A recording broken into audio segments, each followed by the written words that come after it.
Hello everyone, I'm Owen Hemsley and welcome to our Fire Reviews. Today I'll be reviewing the game Elder Scrolls V Skyrim. Did they really think no one would laugh at the fact this game has got the word rim in it?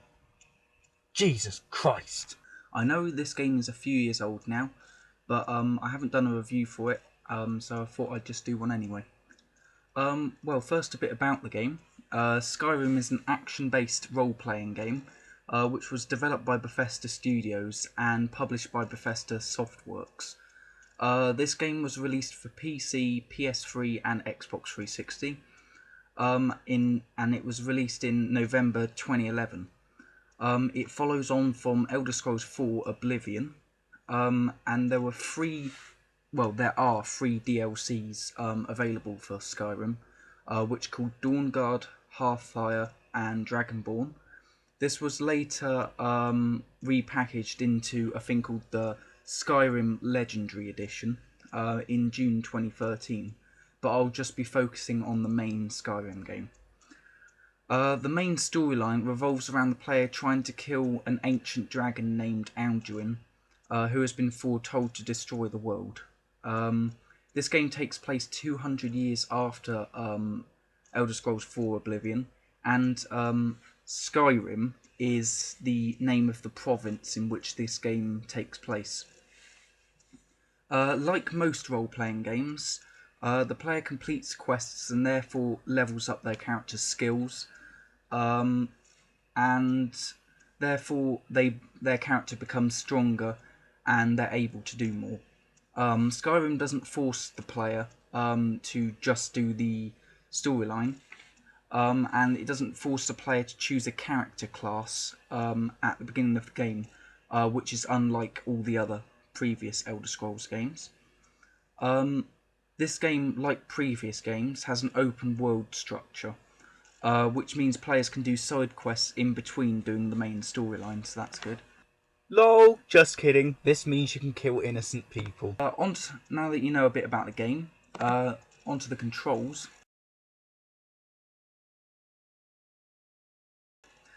Overall, the controls on this game I think are good.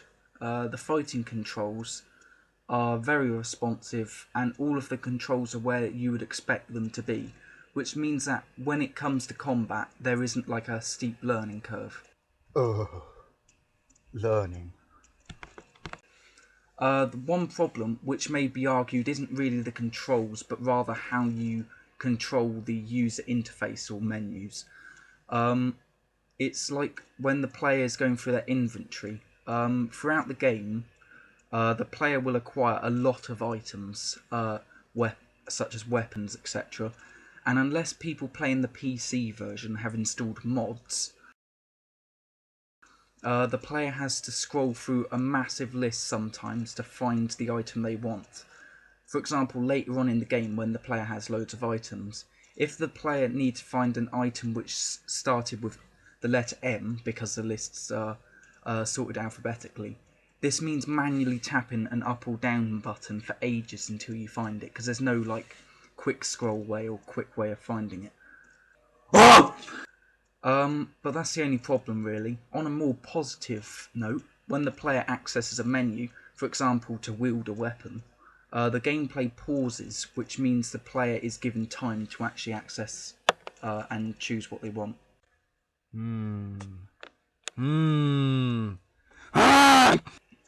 Next up, the challenge level. How difficult is this game? Crazy, man. Well, the way the game has developed the difficulty in this game is very, very good in my opinion, because, well, this is for two reasons. The first reason is because even on the easiest setting, this game has still got challenging sections if the player does a quest before they are strong enough, and that's extremely easy to do, so yeah, basically you've got to be careful. The second reason is because not only is the player given the option of how difficult they want the game to be at the beginning of the game, but they can also choose to change the difficulty at any time, if you're like struggling on a certain part. Also, it isn't just a choice of easy, medium, or hard. There are multiple different difficulty settings, so you can just fine-tune exactly how you want the game. The hardest one, by the way, is called Legendary setting, and this is, if you can complete the game on Legendary setting, you're amazing. Basically, it is ridiculously difficult. Next up, how fun is this game? There are so many good points in this game that I simply can't mention them all in this video because there's just so many things to do. But I'll mention some of them. First of all, the storyline is very fun to play through because there's so much detail and imagination that's been put into like things like the enemies, characters, action sequences and stuff like that. Even though the storyline in written terms is very basic and looks uninspired, I mean, there are dragons attacking the world and you have to kill them. That's basically the storyline. When you're actually playing it in-game, this storyline somehow becomes very entertaining and very in-depth. I don't quite know how they did this, but they've actually made it work very well. The only point I didn't like was how the main storyline, how it ended. I won't spoil anything, but for me it seemed a bit like, oh, is that it then? You know what I mean? Like, it just seemed a bit like sudden. But however, it was still fun to play, so this doesn't really matter much. The side storylines are really well thought out, and they are all quite different from one another. I actually found some of the side storylines more entertaining than the main storyline. Two examples of side storylines are attending a magic college and attending something called the Dark Brotherhood. I won't say much about this, and because otherwise it would spoil it if you haven't played it. But this is very dark side of the game. Besides the quests, the actual open world side of it is nothing short of epic. Right, I'm getting on my horse. Yeah. Shut up, little kid.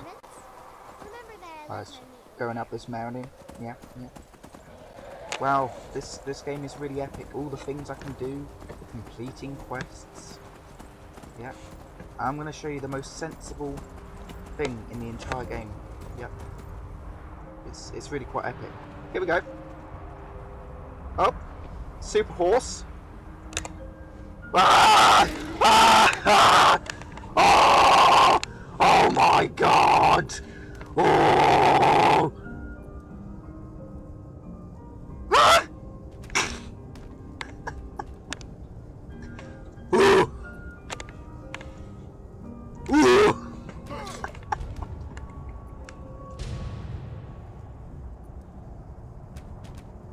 The actual map itself, especially if you're playing it on PC on high settings, is amazing to look at, and it's also very imaginative. There are mountain regions, forests, tundra, and brilliantly designed towns. The map never seems empty or lifeless either, like a lot of games do, because in each town there are different characters who are unique to that area, and they all have their own stories. It's the same in the wilderness as well. There are bandits, normal animals, which you can find in real life, and then fantasy animals, which can all be killed if the player wants to, or can do, in order to gather resources such as pelt. There are many other small things to do, such as crafting weapons and armour, finding dragon priests. These are basically very secretive and very hard to kill. I won't say much more than that, otherwise it will spoil it. And you can also buy houses. However, the good thing is that casual players or gamers can still play this game, which is unlike a lot of role-playing games. This is because they can like either mess around by just going around killing things, for example with magic, such as giant exploding fireballs or lightning storms. And also, it's because the level up system is kind of, it doesn't really define where you can go. It's kind of just there in the background, and it's very discreet.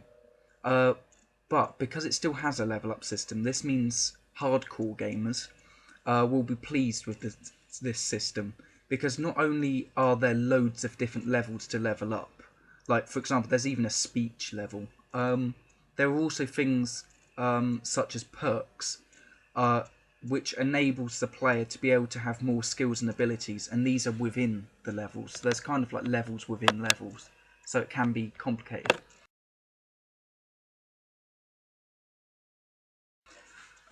In conclusion, apart from the badly designed menus, literally everything is good about this game. A couple of things I didn't mention, actually, is the fact that there is no multiplayer at all, unless obviously you mod it, but that doesn't really count. This is a slight disappointment, really, but because the single player is so good, it doesn't matter that much. The amount of hours some can spend on this game is crazy, man. And the amount of things to do is ridiculous, but in a good way. This mixed in with a brilliant map and atmosphere really make for an epic game. Anyone who hasn't played this somehow, even people who don't usually like role-playing games, I would recommend at least trying out this game. So basically, if you've got a lot of time and basically not many friends, I would seriously recommend this. I therefore give this game a 9.5 out of 10. If you enjoyed this video, please don't forget to share, subscribe and like this video. Gee, thanks guys. If you have any questions about this video or any ideas for games for me to review, please just comment below, as I will happily take your views into account. Just letting you guys know, I don't know if it will be next video or the one after, but very soon I'll be reviewing Watch Dogs, because I'm soon getting that. Anyway, thanks for watching, and see you later! Oh my god.